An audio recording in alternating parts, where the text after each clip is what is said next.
Mahigit isang siglo na ang lumipas mula nang isulat ni Dr. Jose Rizal ang Alfredo Assessment. Pero habang binabasa natin ito ngayon, isang tanong ang nananatili. Nagbago ba ang lahat?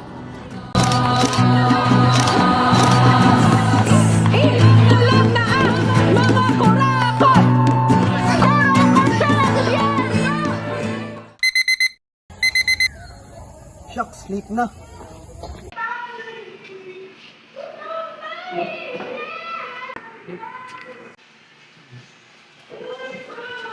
Pag-aaral natin sa El Filipos Christmas.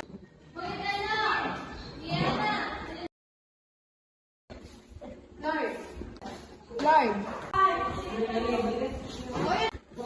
hindi naman natutulog sa klase?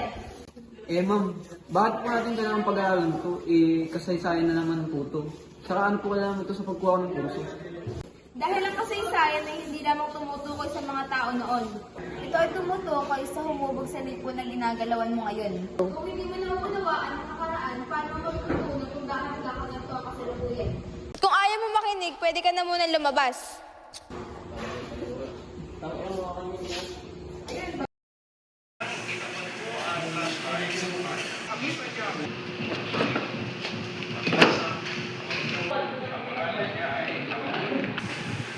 Pagsak!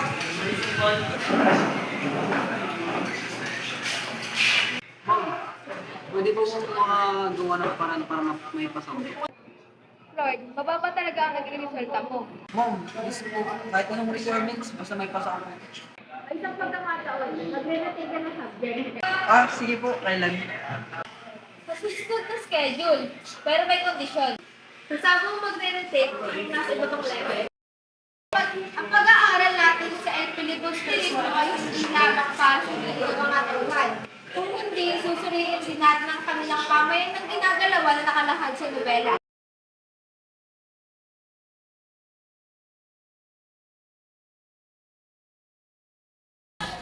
Ang pagiging mulat sa mga pagkakamali ng nakaraan upang hindi na ito maulit sa kasalukuyan. Mahalaga ring gamitin ang mga aral nito upang mas makagawa tayo ng mas mabubuting desisyon para sa kinabukasan. Ang lupang ito ay pagmamay-ari ng mga praile. Kung nais mong manatili, kinakailangan mo magbayad ng buwis. Ang naglinis at nagbukal ng lupang ito, bakit kailangan pang magbayad?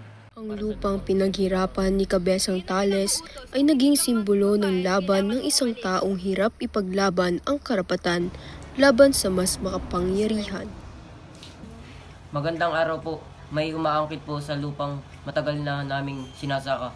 Narito po ang mga dokumento namin. Maaari itong dumaan sa legal na proseso. May mga legal na proseso para sa ganitong usapin.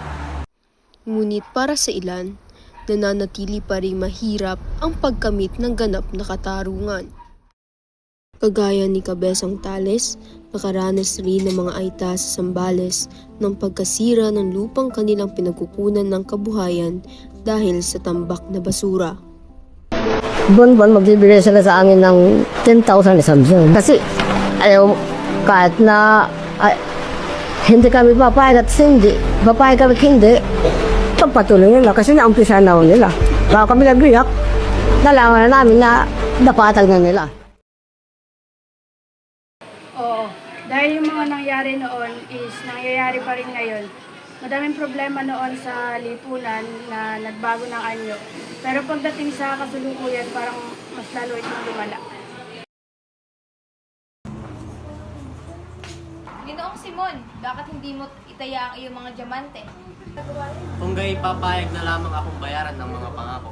Bayad na lamang ang salapi. Ay sasabihin na lamang. Habang ang ilan ay naghihirap, ang kapangyarihan at mahalagang desisyon ay nananatili sa kamay ng Balaki. ilan. Ang nais ko'y lipunin lahat ng may masasamang budhi.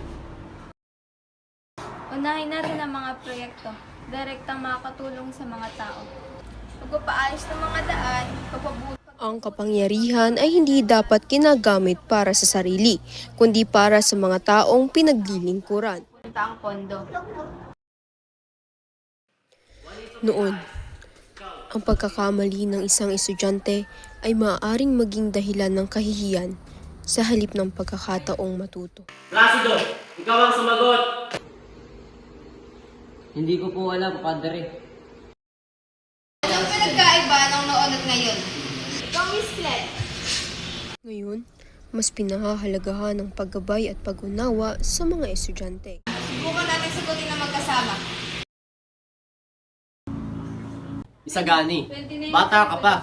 Mag-aral ka na lamang, magpayaman, at huwag na makialam sa mga usaping pambansa. Ang bawat isa ay dapat mag-isip para sa sarili lamang. Kapag ako po ay nagkaroon ng ubal at nalingon ko ang Sa katahimikan ni Ginoong Pasta, ipinakita ni Rizal na ang pag-iwas sa problema ay maaari ring maging dahilan upang manatili ito. May kailangan tayong ipaayos sa classroom. Baka wala rin naman mangyari kahit nasabihin natin.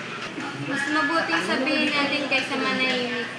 Ngayon, mas maraming paraan upang maipahayag ang isang problema. Ma'am, pwede po ba nang i-report yung problem sa classroom? Oo, salamat sa pagsasabi. Hindi mo na rin agad may paayos, mas matutulungan ko kayo magsabi sa kinauukulan.